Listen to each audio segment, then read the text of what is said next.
este receberá a bênção do Senhor e a justiça do Deus da sua salvação. Esta é a geração daqueles que buscam a tua face, ó Deus de Jacó. Levantai, ó porta, as vossas cabeças, levantai-vos, ó entradas eternas, e entrará o Rei da Glória. Quem é este o Rei da Glória? O Senhor forte e poderoso, o Senhor poderoso na guerra. Levantai, ó porta, as vossas cabeças, levantai-vos, ó entradas eternas, e entrará o Rei da Glória. Quem é este o Rei da Glória? O Senhor dos Exércitos. Ele é o Rei da Glória. Podemos assentar? Em nome de Jesus. Como eu disse, eu sei que nós estamos diante de um texto muito conhecido. Para ser bem sincero, eu vejo que, graças a Deus, nós somos uma igreja que ama a palavra de Deus e praticamente sempre quando debruçamos em um texto, em algum momento já ouvimos, já meditamos, já refletimos sobre o que Deus está falando através do texto. É interessante que o livro de Salmos, ele é um inário, semelhante como nós temos hoje a Arca Cristã. Para o povo judeu, eles olham para o livro de Salmos exatamente com a mesma visão. Um livro onde eles se debruçam para louvar a Deus. E dentro das festas que costumeiramente é realizadas, muitos desses salmos são entoados para engrandecer, para louvar o nome do Senhor. O livro de Salmos ele está enquadrado em uma galeria conhecida também como livro poéticos, junto com o livro de Jó, junto com o livro de Eclesiastes, Cantares. São livros que apontam, de fato, uma literatura mais, talvez simplificada, e ao mesmo tempo também, em alguns momentos, de difícil interpretação. Estávamos conversando hoje de manhã na EBD, e até passamos por um dos Salmos, e a verdade é que o livro de Salmos é semelhante a uma obra de arte, que às vezes quem olha não entende de fato a mensagem que o artista está querendo passar. Por isso que muitas das vezes ele precisa ir no rodapé, para entender o que de fato aquela obra está querendo refletir ou transmitir para aqueles que estão vendo, ou lendo, ou ouvindo. A verdade é que, como todos os 66 livros da Bíblia Sagrada, o livro de Salmos é inspirado pelo Espírito Santo, movido pela vontade de Deus. Um livro que não nasceu segundo o desejo dos homens, mas com certeza o próprio Espírito Santo, através de pessoas, homens, moveu o coração deles para registrar em algum momento da história versos, melodias que moviam não só o coração deles, mas como é nesta noite também move o nosso coração. A palavra de Deus ela não pode ser interpretada somente com os nossos olhos. Por quê? Nós estamos muitos anos de distância do contexto.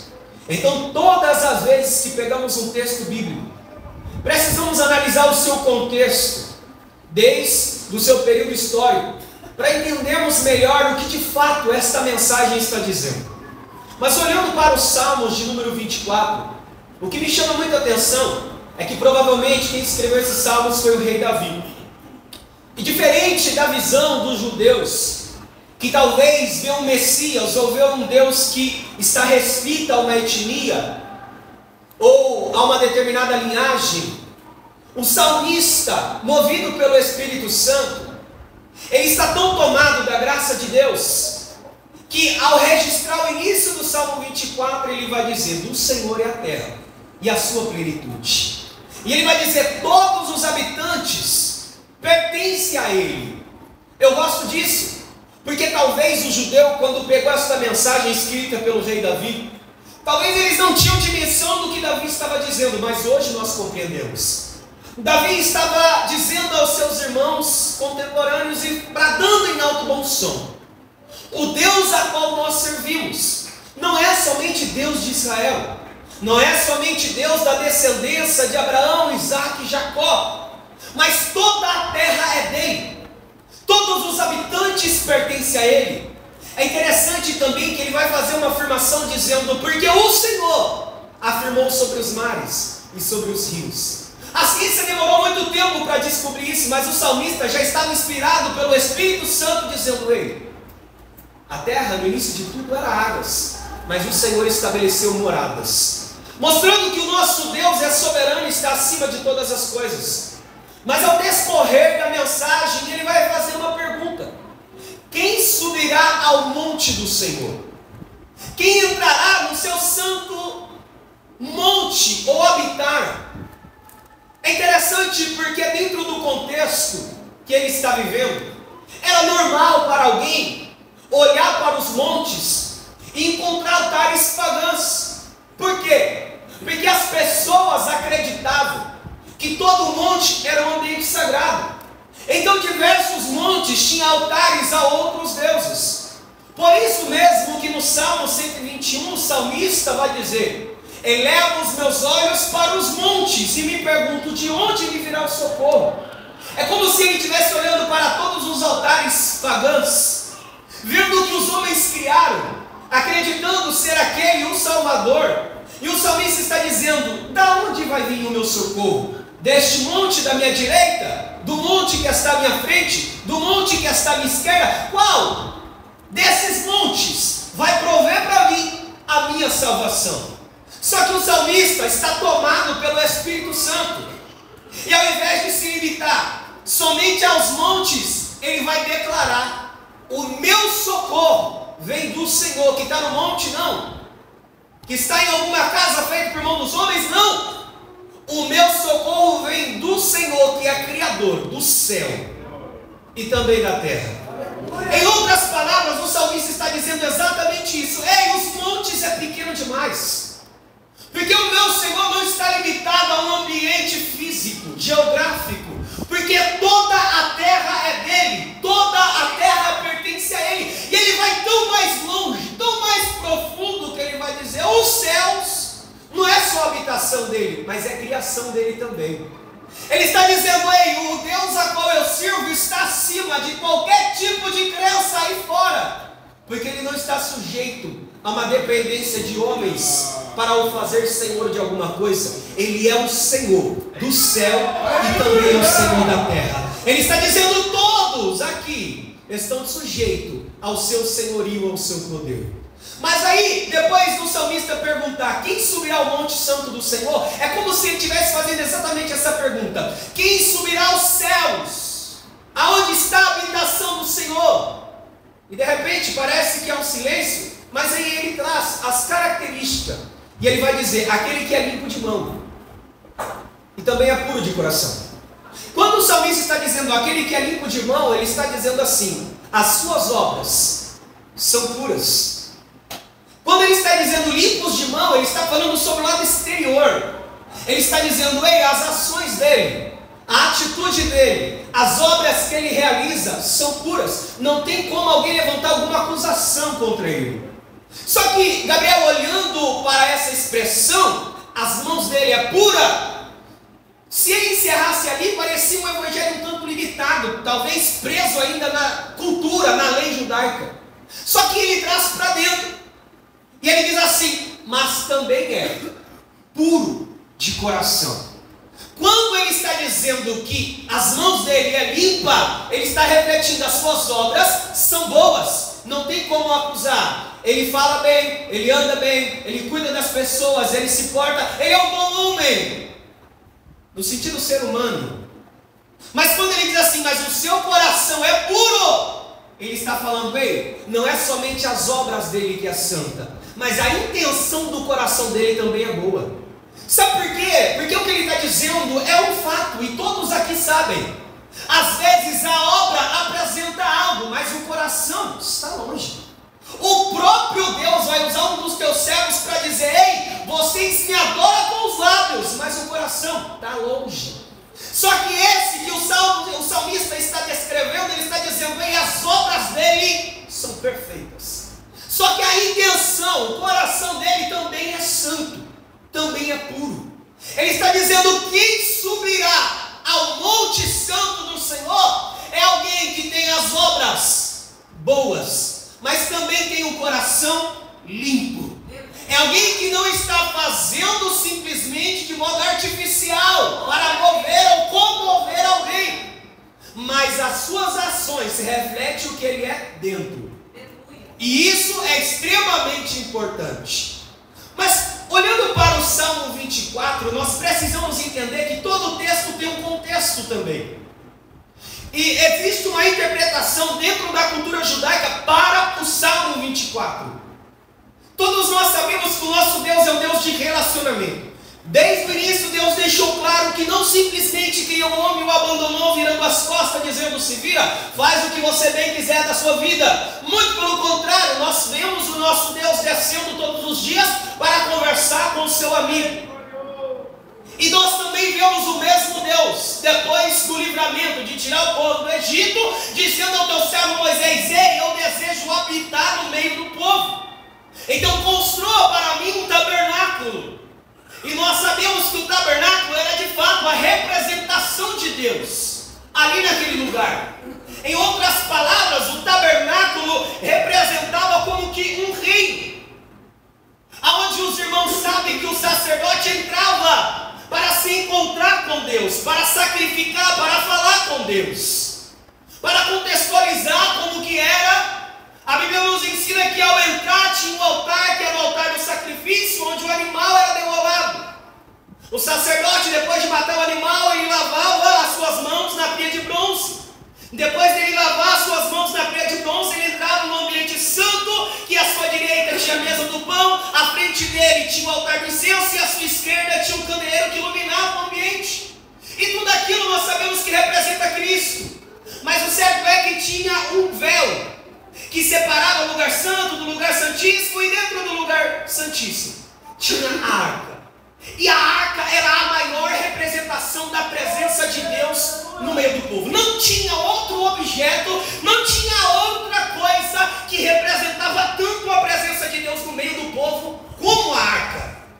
E nós sabemos que há alguns detalhes: a arca era feita de madeira, ao mesmo tempo revestida de ouro. Dentro dela tinha 3 utensílios, que era uma naga, ao mesmo tempo também tinha vara de Arão, e tinha as tábuas representando os mandamentos ou a lei.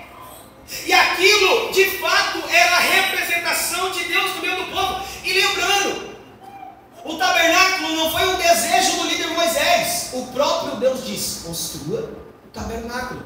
Deus deu a medida, Deus deu a estratégia, mostrou cada detalhe.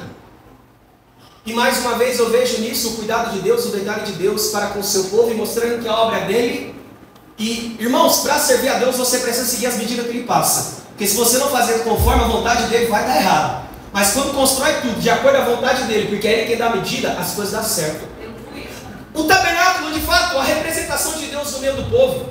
Quando o povo levantava, ou o Senhor direcionava eles a ir mais longe, eles recolhiam tudo e depois armavam de novo o tabernáculo. E assim foi a vida deles durante anos. O Senhor foi caminhando com eles através dessa representação, até o dia que nós sabemos muito bem que foi construído um templo para que a arca habitasse ali dentro. Mas é interessante, o primeiro homem que Deus chamou, porque foi o próprio Deus que chamou Saul, apesar de nós sabermos que o final da sua história é horrível, mas ele vai liderar o povo depois de uma situação muito ruim que tinha acontecido com Israel. Sabe por quê? Porque depois que o tabernáculo foi construído, a Bíblia fala depois da morte de Moisés que Josué foi levantado. Josué foi um tipo de juiz para julgar o povo, para poder liderar o povo. E depois de Josué, de fato, vai iniciar o período conhecido como o período dos juízes, que se passa aproximadamente 400 anos. Deus levantando pessoas para poder colocar o povo de volta no prumo. Porque de tempo em tempo o povo se esquecia quem era o Deus que havia os livrado do Egito. E Deus é tão misericordioso, Deus é tão bom, que ao invés de rejeitar o povo, ele prefere corrigir, dar oportunidade para o povo. Então ele levantava um juízo para dizer: ei, lembra-te, está passando prova porque está se esquecendo de onde saiu. Está no vale porque, irmão, às vezes nós colocamos a culpa no inimigo, mas de vez em quando Deus levanta alguém para nos lembrar o caminho que nós estamos tomando e dizer: volta para a direção correta, porque está padecendo, está reclamando, está dizendo que não sai do lugar. E a Bíblia fala que o povo entra em um confronto, e de repente os filisteus estão prevalecendo contra o povo de Israel. Ofni e Finéias não era crente de verdade, mas brincava com as coisas de Deus. O povo vinha trazer oferta como sacrifício diante de Deus, e eles pegavam a melhor parte para eles, dizendo: ei, mas Deus não precisa disso. Sabe aqueles irmãos que às vezes vê você servindo, fazendo o melhor, dizendo: ei, não precisa de tudo isso para Deus, espera aí. Então eles desviavam a parte da oferta, e aquilo que era bom para eles retiam para si. Só que, irmão, parece que eu vejo Deus olhando, e é semelhante à minha mãe quando dizia assim: ei, a sua batata está assando. Deus olhando de longe e dizendo: vai, Ofni, vai, Finéias, vai fazendo do jeito que vocês querem aí, vai fazendo do jeito que vocês acham correto fazer. Deus foi deixando, Gabriel. Mas chegou um dia que o próprio Deus disse para Samuel: pode ir lá, fala para ele que está vindo juízo para ele e para a família dele. A Bíblia diz que aquela palavra foi dura, mas o menino entregou. Estava com medo, mas entregou o que Deus mandou. Com o tempo eles estão em combate. Uma guerra está acontecendo. Os filisteus estão se sobressaindo. E o povo não estava acostumado com isso, porque era como Sansão: ei, se levantou, bora lá, vou para cima deles, vou derrubar, vou pegar uma queixada, vou matar mil homens de novo. Só que o povo se esqueceu que Deus só estava como cozinhando no banho-maria, deixando eles fazer o que queria, mas o juízo já estava decretado para vir. A Bíblia diz que eles estão na guerra, não estão prevalecendo, o medo vem. Aí do que se lembra? De Deus. Enquanto eles estavam vivendo a vida boa, ninguém estava nem aí para a arca, nem aí para Deus. Só que as coisas apertou, o vale chegou, a guerra aconteceu. E agora? Traz a arca para o nosso meio. A Bíblia fala que os sacerdotes mandam trazer a arca para a guerra. Quem vai lá? Ofni e Finéias estão cuidando da arca, são sacerdotes. A guerra está no auge. A Bíblia fala que os hebreus estavam em um ambiente e os filisteus em outro. Quando a arca chega, o barulho foi tão grande que os filisteus ouviram os rumores. O texto vai dizer que parece como que a terra tivesse tremido com tamanha vibração do povo, porque a arca chegou. O povo fez muito barulho, porque a arca chegou, nós vamos vencer. A arca chegou, a guerra é nossa. Os filisteus, quando escutou o povo festejando, disse: acabou, já era. Até agora a gente tinha prevalecido, mas como nós vamos vencer? O Deus deles acabou de descer lá no meio, acabou de se manifestar lá no meio. Por certo, agora a gente vai morrer. E eles ainda vão mencionar o que Deus havia feito no Egito. Pastor, como que é engraçado, né? Às vezes o crente esquece, mas o ímpio não esqueceu. O próprio ímpio disse: lembra do que ele fez lá no Egito para esse povo? Que enviou as 10 pragas, envergonhou o faraó? Já era. Em outras palavras, me perdoa, mas a casa caiu. Nós vamos perder também. Só que, irmão, barulho não revela aceitação. Eu vou dizer isso, e não é de forma alguma apontando algo, porque glória a Deus é maravilhoso. Mas barulho não significa aceitação de Deus. A Bíblia diz que o povo está festejando, fazendo barulho, dando glória, e as coisas... Só que Deus não estava se agradando daquele momento do povo. E a Bíblia diz que eles vão para a guerra. Agora é nossa, nós vamos vencer. Dentro do combate, o que acontece? O povo de Israel perde. E o Finéias, que brincava com as coisas de Deus, foi mortos. E a arca, que era a presença de Deus, foi tomada, levada embora para os filisteus. Ele está com 98 anos de idade, por certo, não tendo condição alguma de estar à frente, de estar auxiliando de alguma forma. Ele está em Siló aguardando como que vai acontecer esse combate, essa guerra. A Bíblia fala que ele estava próximo ao caminho, ou junto ao caminho, e um menino sai, todo sujo, da batalha, e vem trazendo uma mensagem. Ele chega desesperado, e vai entrando na cidade, contando o que aconteceu. Ele escuta o barulho do povo se lamentando, e diz: o que foi? O menino acabou de chegar da guerra, e ele tem notícias ruins. Ele se apresenta até diante do sacerdote e diz: ei, eu imagino ele dizendo: não sei nem como dizer para o Senhor, os teus 2 filhos morreram. Ele escuta a mensagem, só que ele traz algo que o meu coração se surpreende quando eu li esse texto pela primeira vez. O texto disse que o mensageiro disse: os seus filhos morreram. Ele escuta a mensagem, então o pai fica triste. Só que ele dá uma outra notícia: a arca foi tomada. Ele cai para trás e morre. A Bíblia diz que ele bate a cabeça e ali ele morre. Já era velho, 98 anos de idade, já não enxergava mais. Só que o que eu aprendi com isso, olhando esse contexto, é que de alguma forma, parece que o texto está querendo dizer para nós que Eli já sabia do juízo que estava para vir. Mas o que mais mexeu com o coração dele foi quando a arca foi tomada, roubada. Parece que o sacerdote caiu em si dentro dele uma mensagem dizendo: eu falhei. Porque quem deveria cuidar da presença de Deus era Eli. Só que a arca foi tomada. Ele cai e morre. Uma das esposas de um dos filhos estava grávida. Quando recebe a notícia que o sogro morreu, que o esposo morreu, que o cunhado morreu e que a arca foi tomada, ela se contorce e entra em trabalho de parto. As irmãs vêm cuidar dela dizendo: calma, calma, calma, o menino vai nascer, vai nascer.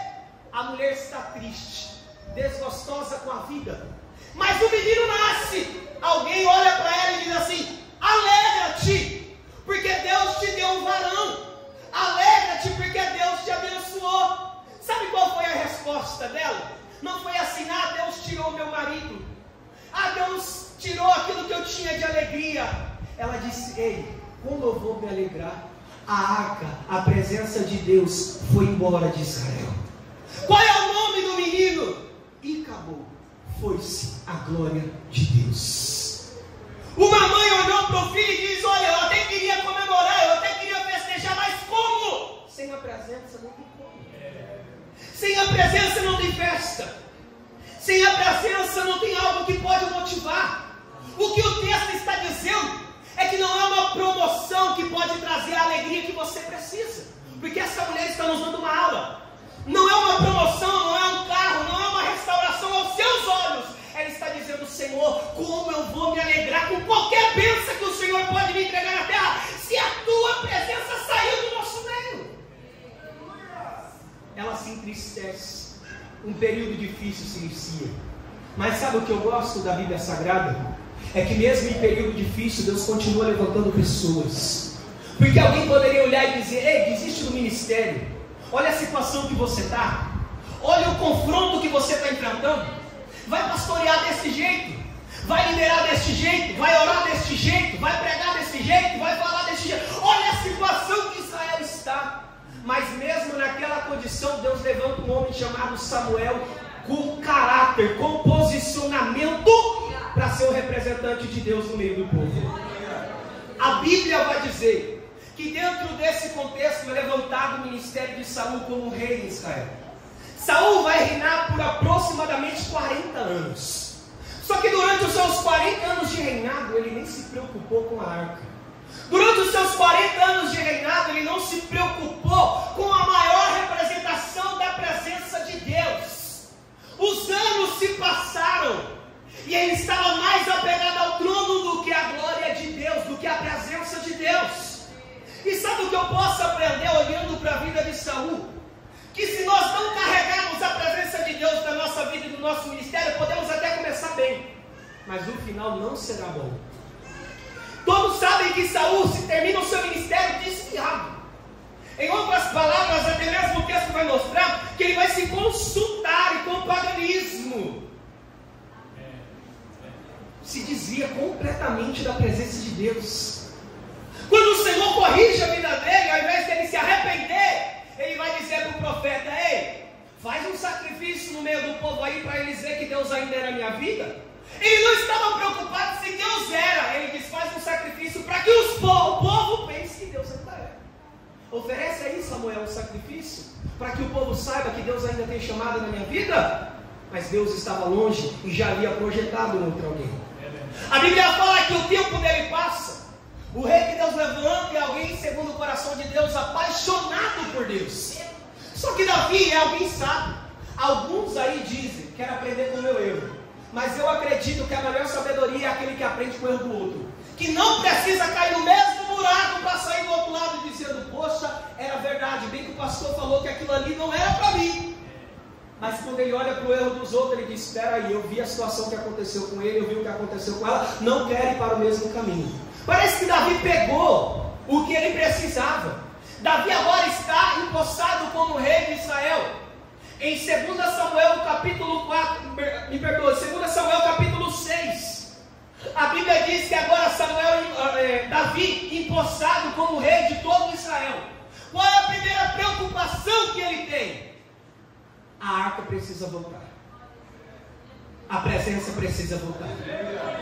Ele reúne os seus servos e diz, ei, passou muitos anos, a arca ficou longe, a presença de Deus estava longe, mas agora é nossa obrigação trazer de volta. Eles vão buscar a arca. Os irmãos sabem que no começo desse processo, ele quer fazer a coisa certa da maneira errada, alguém morre no meio do caminho, mas ele aprende a lição e faz exatamente como Deus quer. No capítulo 6, ele está entrando agora em Israel. A arca da aliança está voltando para um ambiente da qual nunca deveria ter saído. Só que ele não vem simplesmente carregando a arca ou a arca entrando e ele calado. A Bíblia vai dizer no capítulo 6 que enquanto a arca entrava, ele tira as suas vestes de rei. E ele começa a dançar e glorificar a Deus. Alguém olha e diz, mas você é rei. Mas parece que eu vejo Davi olhando e dizendo, antes de eu ser rei, eu sou servo.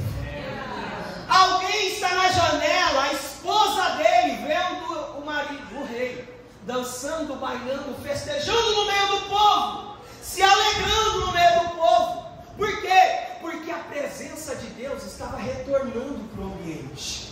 E qual líder que não fica feliz em ver a presença de Deus entrando dentro do ambiente? Mas alguém quer prender o coração do líder em coisas que são passageiras e transitórias. Alguém quer olhar e dizer, ei, olha o teu cargo, você não pode dar glória desse jeito. Ei, olha aí, assim não precisa. Isso vai escandalizar a obra de Deus. Mas Davi sabia que antes dele ser chamado como rei, Deus é quem o colocou naquela posição. Irmão, se tem algo que Deus valoriza, é pessoas gratas. Pessoas que se lembram o que Deus fez na vida. São pessoas que podem crescer, mas em todo o tempo vai se lembrar de onde Deus tirou, de tudo que Deus fez, e vai dizer, se eu cheguei não é mérito meu, é graça de Deus. Se a porta abriu não é porque eu sou bom, mas a misericórdia de Deus sobre a minha vida, quem me abençoou e me colocou neste lugar. Davi é alguém que está dando uma aula de servo. A arca está entrando, ele está bailando, tirando as suas vestes reais e dizendo, Senhor, na presença do Senhor eu não sou rei, eu sou servo. Os reis querem ser Deus. Davi falou, eu não, jamais. Parece Deus olhando para Pedrão dizendo, para trás de mim. Ele adora, ele glorifica. A Bíblia fala que Mical, quando olha para ele, o despreza. E se você for ler o capítulo 6 de 2 Samuel, o texto vai dizer de fato que ela olha para ele como se fosse alguém que não merece nada. Ela repudia a atitude de Davi. Só que o texto diz que a resposta de Davi para ela é que Davi reconhece quem é o verdadeiro Deus. E qual é o futuro de Davi? Crescimento. Qual é o futuro de Mical? Mistério. Sabe por quê, irmãos? Se você não é grato com aquilo que Deus fez na sua vida, não pense que vai evoluir mais do que você já chegou. Vai parar aí mesmo. Mas quem é grato, às vezes alguém pode olhar e dizer, está crescendo, chegou no máximo, de repente Deus abre mais uma porta e vai abençoando mais um degrau. E não é porque ele é bom, não, irmão, não é graça, é misericórdia. É porque ele reconhece que a glória não é dele, é de Deus. Porque o homem é um vaso, mas a excelência é o que está dentro. É barro. Quebra, amassa, faz de novo, mas a excelência é a presença de Deus dentro do barro. É isso que diferencia uns e outros. A Bíblia mostra que dentro desse contexto da arca entrando, Davi escreve esses salmos do capítulo 24. Enquanto a arca está entrando, eles estão adorando a Deus, estão glorificando. Lembre-se disso, Davi é rei. mas ao mesmo tempo Ele vai cuidar do coro que está cantando ali. De alguma forma Ele vai dizer: levantai, ó portas, vossas cabeças, levantai, ó portas, eternos, e entrará o Rei da Glória. Talvez, me permita, tá, a minha simplicidade, talvez quando foi passado assim as cópias do louvor para alguém, quando foi passada a informação de como era o coro, alguém disse: mas espera aí, rei não é Davi? Não é ele que é rei? Mas não é Davi que está entrando, por que nós vamos cantar Rei da Glória? Davi diz: ei, quando a arca entrar, vocês saibam que ali é o Rei da Glória. Davi estava dizendo: ei, rei, eu estou, mas ele é. Davi estava dizendo: eu sou rei porque fui colocado como rei, mas ele, lembra? Aonde está aquele que é nascido rei? Ninguém nasce rei, somente Jesus, no máximo nasce príncipe alguém, mas Jesus não nasce rei. Ele diz assim: ó, levantai, ó portas eternas, levantai-vos as vossas cabeças, porque vai entrar aqui agora o Rei da Glória. Davi está dizendo: por 40 anos ele estava distante, mas agora a presença está voltando, e nós precisamos glorificar. Davi estava dizendo: ei, alguém quis liderar, sei, mas eu não aceito no meu ministério. Ou a presença está, ou eu também vou embora, porque se o Senhor não for comigo, não me movo do lugar. É Davi dizendo: eu só lidero se a presença for comigo. É Davi dizendo: ei, Saul liderou como ele queria, mas eu não fui chamado para liderar sem a arca. É Davi dizendo: ei, ou a arca volta, ou não tem reinado. E Deus gosta disso, viu? Deus gosta disso. Deus valoriza isso. A arca volta. A presença de Deus é estabelecida de volta para o lugar da qual nunca deveria ter saído, porque alguém se posicionou e trouxe novamente. Então esse é o contexto histórico que antecede o Salmo 24. E para os judeus, eles interpretam o Salmo 24 exatamente com esse contexto da Arca da Aliança entrando dentro de Israel novamente. Só que esse Salmo 24 tem uma apontação também para a igreja. Esse Salmo 24 também está falando do nosso Cristo, que, como eu disse, o próprio Mateus vai registrar que no seu nascimento já foi revelado que ele é rei. E eu sei que os irmãos aqui estudam, gostam da palavra de Deus e sabem muito bem que a arca sempre foi uma tipificação da representação do próprio Cristo. Prova disso, 1 João capítulo 1, versículo 14. A Bíblia diz que o Verbo se fez carne e tabernaculou entre nós. Em outras palavras, ele está dizendo: em aquele tabernáculo que outrora foi feita por mão de homens, era apenas sombra desse que agora se manifesta em carne em nosso meio. Ele está dizendo: ei, agora a arca não é carregada por alguém, mas ela passeia no nosso meio.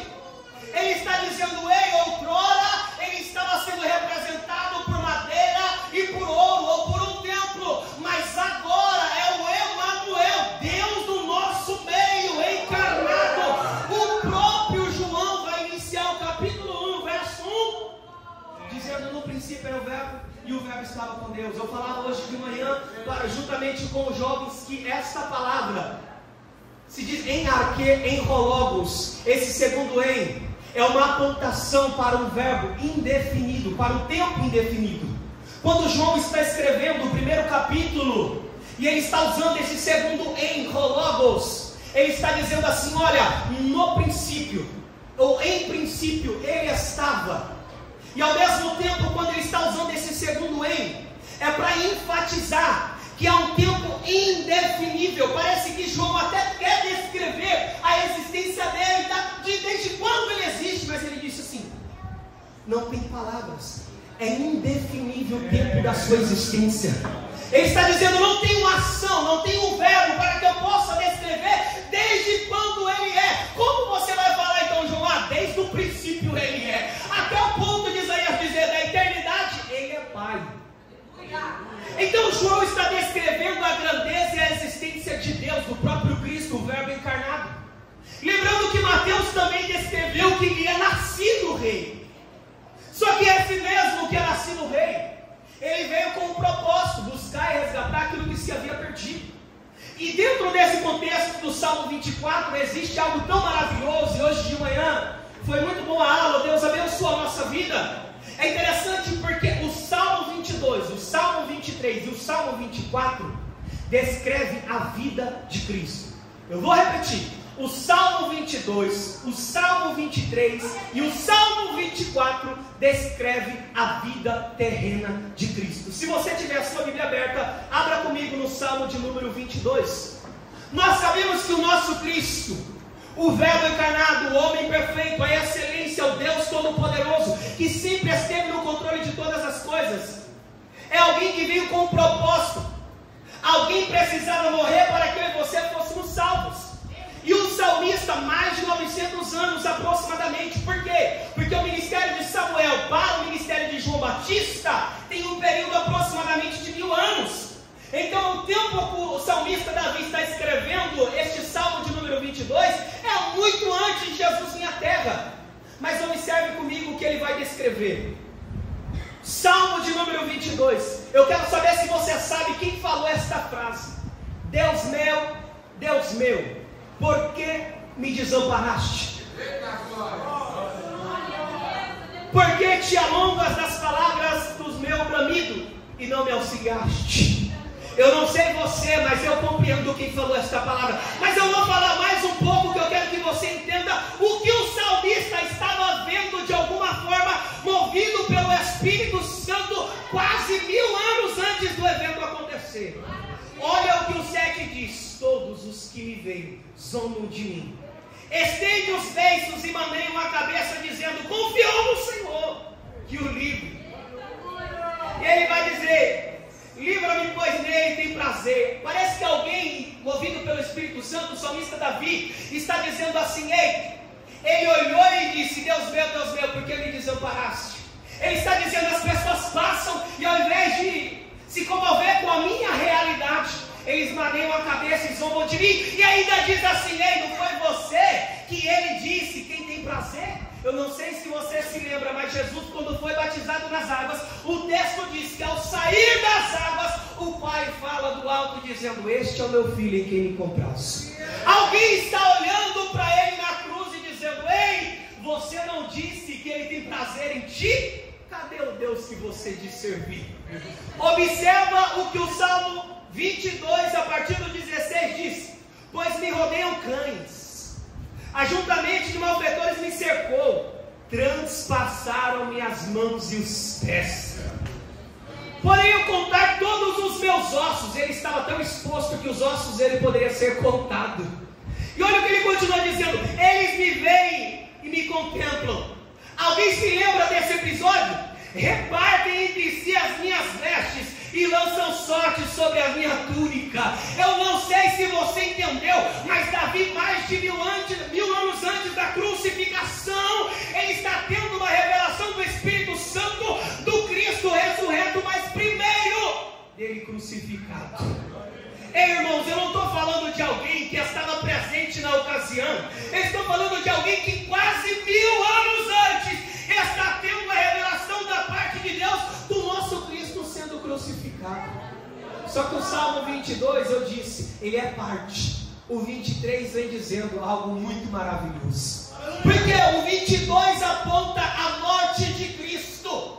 E o 23 ele vai dizer que ele pode passar pelo vale da sombra da morte, mas não precisa temer mal algum. Ele dizendo: a morte não pode me segurar. Não tenho medo deste processo. Tá bom, irmão Richard, maravilhoso, mas e o 24? Atos capítulo 1. A Bíblia fala que Jesus está dando as últimas instruções, e eu já vou terminar. A Bíblia fala que Jesus está dando as últimas instruções aos seus discípulos.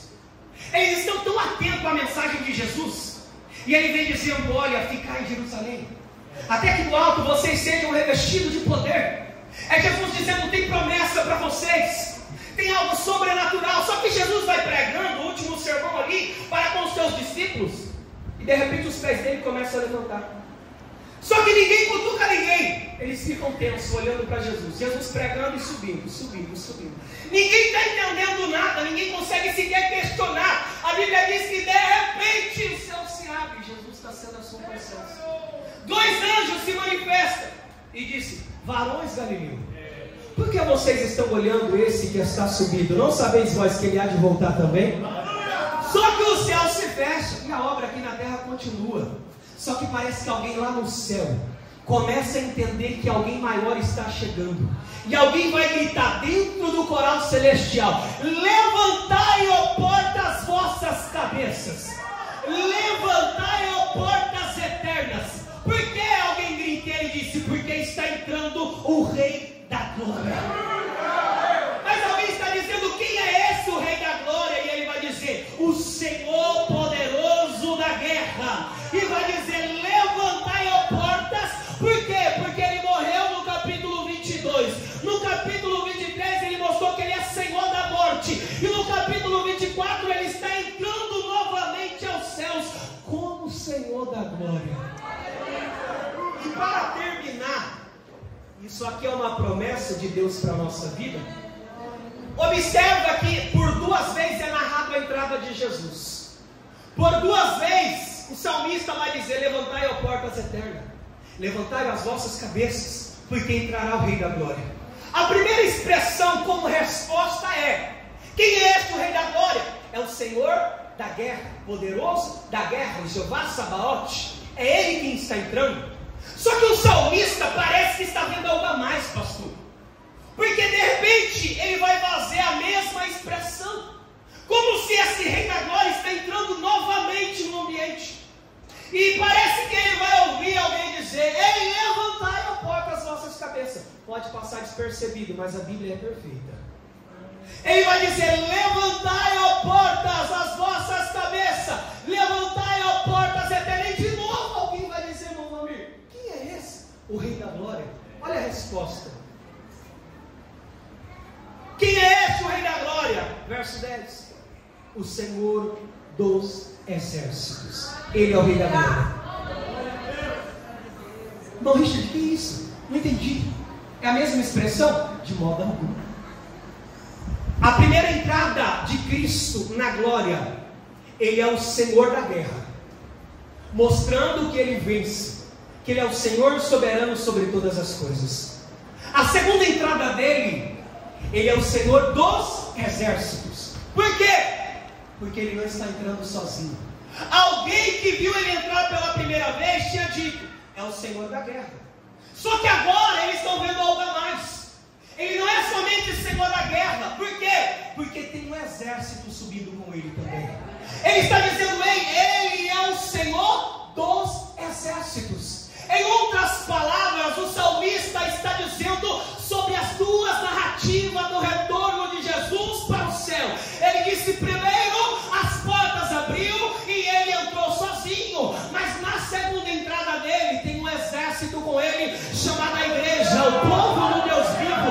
É Deus dizendo: ei, não sou somente o Senhor da guerra, mas sou o Senhor dos exércitos.